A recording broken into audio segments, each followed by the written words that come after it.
हम विज्ञान का एक लाइन का उत्तर देखेंगे। एक लाइन का उत्तर, एक लाइन में प्रश्न है, स्टार्च किसका बहुलक है? स्टार्च किसका बहुलक है? इसका आंसर है, इसका उत्तर है स्टार्च ग्लूकोज का बहुलक होता है। स्टार्च किसका बहुलक है? तो ग्लूकोज का। अगला प्रश्न है टेफ्लॉन। ये टेफ्लॉन है, टेफ्लॉन। टेफ्लॉन क्या है? टेफ्लॉन एक बहुलक है। टेफ्लॉन क्या है? एक बहुलक है जिसका रासायनिक नाम होता है पॉलीटेट्राफ्लोरोएथिलीन। टेफ्लॉन क्या है? टेफ्लॉन एक बहुलक है, बहुलक होता है जिसका रासायनिक नाम होता है, रासायनिक नाम होता है इसका पॉलीटेट्राफ्लोरोएथिलीन।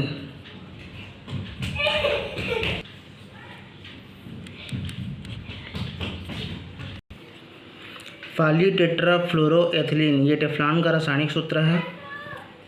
अगला प्रश्न देखते हैं, नींबू में कौन सा अम्ल पाया जाता है? नींबू में कौन सा अम्ल पाया जाता है? तो नींबू में पाया जाता है साइट्रिक अम्ल। साइट्रिक अम्ल पाया जाता है।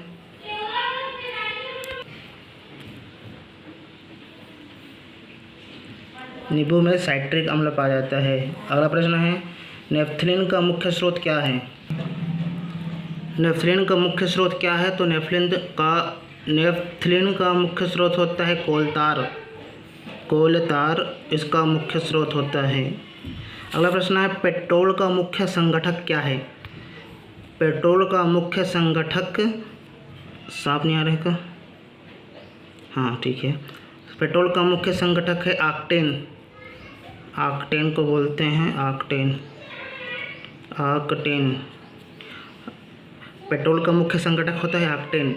इसको इंग्लिश में लिख देते हैं,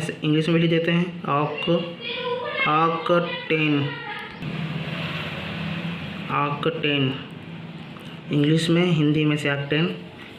अगला प्रश्न है, वायु में ध्वनि की चाल कितनी होती है? तो वायु में ध्वनि की चाल ये तापमान पर निर्भर करता है। अगर 0 डिग्री सेल्सियस पर 332 मीटर प्रति सेकंड होता है इसका चाल, इसका आवृत्ति होगा। इसमें होगा। वायु में ध्वनि की चाल कितनी होती है? तो ये तापमान पर निर्भर करता है। वायु में ध्वनि की चाल होती है 0 डिग्री सेल्सियस पर वायु में ध्वनि की चाल, तो 0 डिग्री सेल्सियस पर होता है 32, लगभग होता है 332 मीटर प्रति सेकंड होता है। और 20 डिग्री सेल्सियस पर इसका होता है लगभग 343 या 344 इसका मीटर प्रति सेकंड ये होता है। वायु में ध्वनि की चाल होता है तापमान पर निर्भर करते हुए 0 डिग्री सेल्सियस पर लगभग 332 मीटर प्रति सेकंड होता है, और 20 डिग्री सेल्सियस पर लगभग 343 या 344 मीटर प्रति सेकंड होता है। अगला है अवश्रव्य तरंगों की आवृत्ति कितनी होती है? तो अवश्रव्य तरंगों की आवृत्ति होती है 20 हर्ट्ज से नीचे। 20 हर्ट्ज से नीचे अवश्रव्य तरंगों की आवृत्ति होती है 20 हर्ट्ज से नीचे अवश्रव्य तरंगे, जिसको हम लोग हम लोग नहीं सुन सकते, अवश्रव्य तरंगे। अगला प्रश्न है, वायुमंडलीय दाब को किससे मापा जाता है? तो वायुमंडलीय दाब को मापा जाता है बैरोमीटर से। वायुमंडलीय दाब को मापा जाता है। अगला प्रश्न है, पृष्ठ तनाव का एसआई मात्रक क्या है? तो पृष्ठ तनाव का एसआई मात्रक होता है न्यूटन प्रति मीटर। क्या होता है? न्यूटन प्रति मीटर। इसको ऐसे लिख सकते हैं, न्यूटन प्रति मीटर, इस प्रकार से लिखा जा सकता है। अगला प्रश्न है, द्रव्य का ताप बढ़ाने से पृष्ठ तनाव क्या होता है? घटता है कि बढ़ता है कि समान रहता है? तो तो द्रव का ताप बढ़ाने से जो पृष्ठ तनाव जो होता है वो कम हो जाता है, तनाव कम हो जाता है। द्रव का ताप बढ़ाने से पृष्ठ तनाव कम हो जाता है। अगला प्रश्न है, कोरंडम किसका अयस्क है? कोरंडम किसका अयस्क है, इसको बताना है हमें। ये होता है एल्यूमिनियम का अयस्क है। कोरंडम एल्यूमिनियम का अयस्क है,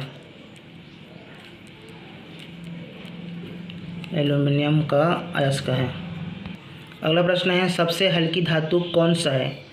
सबसे हल्की धातु जो होता है वो लिथियम होता है,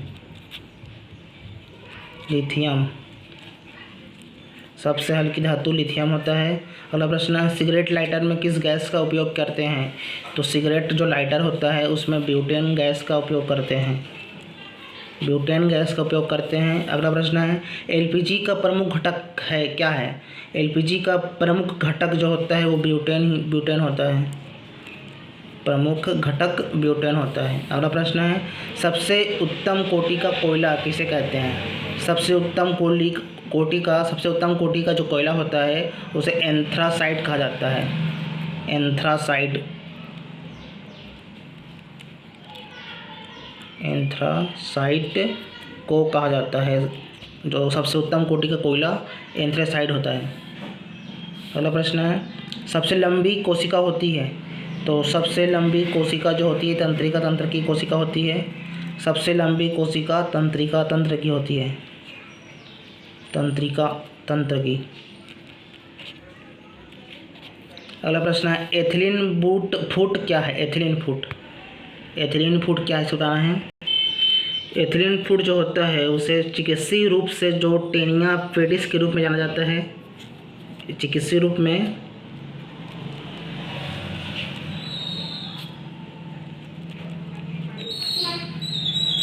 टेनिया पेडिस के रूप में जाना जाता है। ये पैरों का एक सामान्य त्वचा संक्रमण है जो फंगस के कारण होता है। क्या है ये? एक सामान्य त्वचा संक्रमण है, पैरों का एक सामान्य त्वचा संक्रमण है जो फंगस के कारण होता है। पैरों का लिखने का आवश्यकता नहीं है, इसको समझ आना। एथलीट फुट क्या है? तो ये एक चिकित्सीय रूप से टीनिया पेडिस के रूप में जाना जाता है। पैरों का एक सामान्य त्वचा, पैरों का जो एक सामान्य त्वचा संक्रमण है जो फंगस के कारण होता है। ठीक है, चलो आगे अगला प्रश्न देखते हैं। लौंग किससे प्राप्त किया जाता है? लौंग जो होता है किससे प्राप्त किया जाता है? लौंग जो प्राप्त किया जाता है वो प्राप्त किया जाता है फूल की कली से। किससे प्राप्त किया जाता है? फूल की कली, फूल की कली से लौंग प्राप्त किया जाता है। अगला प्रश्न है, पचे हुए भोजन एवं हार्मोन का संवहन किसके द्वारा होता है? किसके द्वारा होता है? लिखना किसके द्वारा होता है। पचे हुए भोजन एवं हार्मोन का संवहन किसके द्वारा होता है? तो ये होता है प्लाज्मा द्वारा।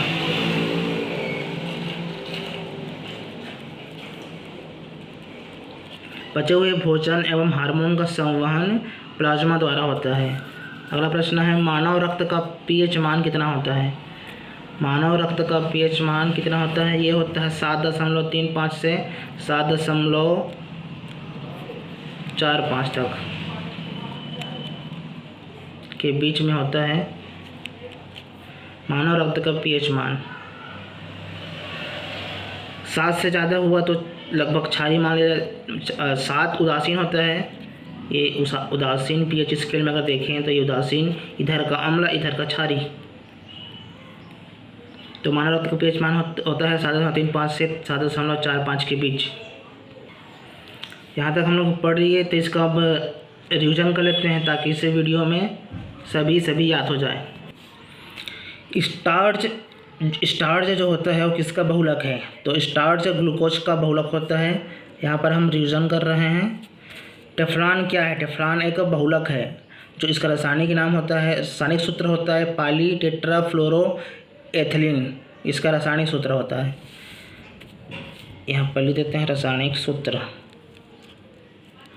अगला है नींबू में कौन सा अम्ल पाया जाता है? तो नींबू में साइट्रिक अम्ल पाया जाता है। नेपथलीन का मुख्य स्रोत क्या है? नेपथलीन का मुख्य स्रोत होता है कोलतार। पेट्रोल का मुख्य संगठक क्या है? पेट्रोल का जो मुख्य संगठक होता है ऑक्टेन को कहा जाता है। वायु में ध्वनि की चाल कितनी होती है? तो वायु में ध्वनि की चाल 0 डिग्री सेल्सियस ताप पर निर्भर करते हुए हम बताते हैं 0 डिग्री सेल्सियस पर लगभग 332 मीटर प्रति सेकंड होता है और 20 डिग्री सेल्सियस पर लगभग 340 या 344 मीटर प्रति सेकंड होता है वायु में ध्वनि की चाल। अब अगला प्रश्न देखते हैं, अवश्रव्य तरंगों की आवृत्ति कितनी होती है? तो अवश्रव्य तरंगों की आवृत्ति होती है 20 हर्ट्ज से नीचे की ओर नीचे होती है। वायुमंडलीय दाब को किससे मापा जाता है? तो वायुमंडलीय दाब को मापा जाता है बैरोमीटर से। अगला प्रश्न है, पृष्ठ तनाव का एसआई मात्रक क्या है? तो पृष्ठ तनाव का एसआई मात्रक होता है न्यूटन प्रति मीटर। यह पृष्ठ तनाव का एसआई मात्रक होता है। द्रव्य का ताप बढ़ाने से पृष्ठ तनाव क्या हो जाता है? कम हो जाता है। द्रव्य का ताप बढ़ाने से पृष्ठ तनाव कम हो जाता है। कोरंडम किसका अयस्क है? तो कोरंडम एल्यूमिनियम का अयस्क है। अगला प्रश्न है, सबसे हल्की धातु कौन सा है? तो सबसे हल्की धातु लिथियम है। अगला प्रश्न है, सिगरेट लाइटर में किस गैस का उपयोग करते हैं? तो सिगरेट लाइटर में ब्यूटेन गैस का उपयोग करते हैं। एलपीजी का प्रमुख घटक, सिगरेट लाइटर में किस गैस का उपयोग होते हैं? तो सिगरेट लाइटर में ब्यूटेन का प्रयोग होता है। एलपीजी का प्रमुख घटक है, तो एलपीजी का प्रमुख घटक ब्यूटेन है। अगला प्रश्न देख लेते हैं, सबसे उत्तम कोटि का कोयला किसे कहते हैं? तो सबसे उत्तम कोटि का कोयला एंथ्रासाइट को कहते हैं। अगला प्रश्न है, सबसे लंबी कोशिका तंत्र होती है? तो तंत्रिका तंत्र की सबसे लंबी कोशिका होती है। अगला प्रश्न है, एथलीट फुट क्या है? तो एथलीट फुट एक टेनिया फेडिस चिकित्सीय रूप से टेनिया फेडिस मतलब एथलीट फुट जिसे चिकित्सीय रूप से टीनिया है, टेनिया नहीं है, टीनिया फेडिस के रूप में जाना जाता है। पैरों का एक सामान्य त्वचा संक्रमण है। पैरों में सामान्य त्वचा संक्रमण होता है जो फंगस के कारण होता है। अगला प्रश्न देखते हैं, लौंग किससे प्राप्त किया जाता है? तो लौंग फूल की कली से प्राप्त किया जाता है। अगला प्रश्न है, पचे हुए भोजन एवं हार्मोन का संवहन किसके द्वारा होता है? तो पचे हुए भोजन एवं हार्मोन का संवहन प्लाज्मा के द्वारा होता है। अगला प्रश्न है, मानव रक्त का पीएच मान कितना होता है? तो मानव रक्त का पीएच मान 7.35 से 7.45 के बीच होता है। इस प्रकार हमने रीड किया, रिवीजन किया। इस प्रकार से मिलते हैं फिर नेक्स्ट वीडियो में।